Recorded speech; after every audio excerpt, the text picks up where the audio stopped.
을 이기지 못한다면 어디에 서 있건 그곳이 지옥이 됩니다.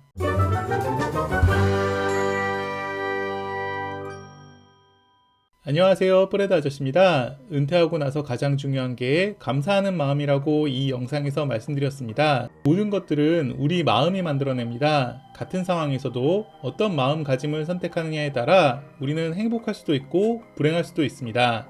성공한 은퇴를 위한 최고의 무기가 감사하는 마음이라면 은퇴를 실패하게 하는 가장 큰 도전은 무엇일까요? 아저씨는 그게 욕심이라고 생각합니다. 욕심을 이기지 못한다면 어디에 서 있건 그곳이 지옥이 됩니다. 욕심이 항상 나쁜 건 아닙니다. 적당한 욕심은 비전, 꿈, 희망 이런 이름으로도 불려요. 욕심은 마치 불꽃처럼 우리 삶에 온기를 불어넣어 주어 우리가 더 나은 사람이 될 수 있게 해줍니다. 문제는 작은 불꽃이 온 산을 태워버리는 것처럼 이 욕심이 우리 삶을 모두 소모시킬 수 있다는 것입니다. 은퇴를 안 하고 계속 일을 하고 있다면 욕심이 적당히 필요할지도 몰라요. 하지만 은퇴를 했다면 반드시 자기 분수를 알고 멈춰야 할 땐 멈춰야 합니다. 오늘 하루 밥 잘 먹고 잠 잘 자고 화장실 잘 가기만 했어도 정말 하루 잘 사는 거예요. 거기에 더해 새로운 것 배우고 공동체에 기여하고 즐겁고 재미있는 추억들까지 쌓았다면 아주 훌륭한 하루였던 것입니다. 이런 소소한 것들에 만족할 줄 아셔야 그제야 은퇴하실 수 있습니다.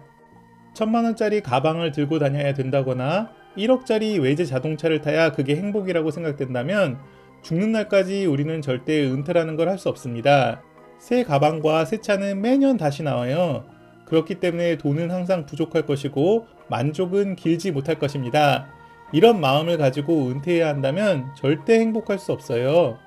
이 영상에서 설명드렸던 것처럼 퇴직과 동시에 제일 처음 마주하는 문제는 이전의 명함을 쓸 수 없다는 것입니다. 은퇴와 동시에 명함 속 나는 사라져버립니다. 은퇴한 다음에 나는 이전의 나와 완전히 다른 사람이 된 것입니다. 그 점을 기준으로 이전의 나로 돌아갈 수도 없고 이전처럼 살 수도 없어요.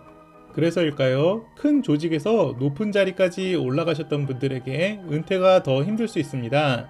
조직에 있을 땐 젊고 똑똑한 직원들이 밥상에 올라가는 수저들까지 가지런하게 올려놓잖아요. 은퇴하고 나서는 내가 하지 않으면 설거지가 매일 쌓이기만 합니다.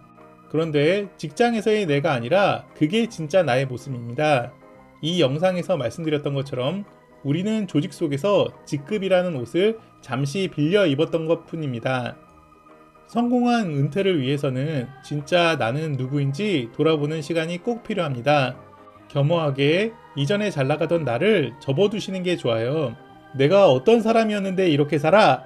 이런 마음으로 사업하셨다가 안 좋은 결말 보신 분들도 꽤 많이 봤습니다.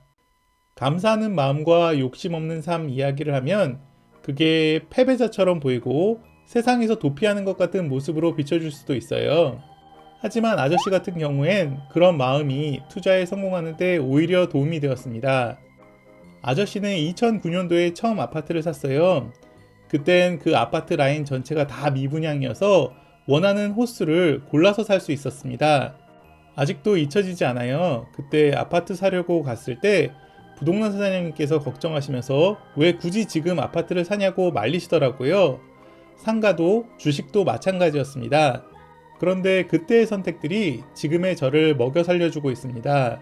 제가 한 것이라곤 온 천지에 넘쳐나는 보물들을 주머니 속에 담은 것 외엔 없습니다. 가치를 제대로 인정받지 못할 때 손을 내밀면 물건도 나중에 보은을 해주더라고요. 아저씨는 지금처럼 시장이 과열되어 있을 땐 멀찌감치 떨어져서 시장을 지켜만 봅니다. 아저씨는 이렇게 아저씨 분수를 알아요. 강력한 경쟁자들과 싸워서 좋은 성적 낼 수 있다는 생각은 절대 안 합니다. 아저씨는 아저씨가 이길 수 있는 전장을 고르고 거기에서만 싸움을 합니다. 사자도 사냥할 때 쉬지 않고 계속 방방 뛰어다니지 않아요. 사냥의 8알은 기다리는 일입니다. 뛰어서 이기는 게 아니라 이겨놓고 뜁니다. 그렇게 해야 백전백승 할 수 있습니다. 욕심을 비우고 감사하는 마음으로 사는 게 왜 투자에 도움이 되었는지 이해하실 수 있겠죠? 오늘의 영상은 여기까지입니다. 이 영상 좋아해 주시면 리먼 사태 당시 은행 이야기도 영상으로 한번 만들어 보도록 하겠습니다. 구독과 좋아요, 알림 설정 부탁드립니다.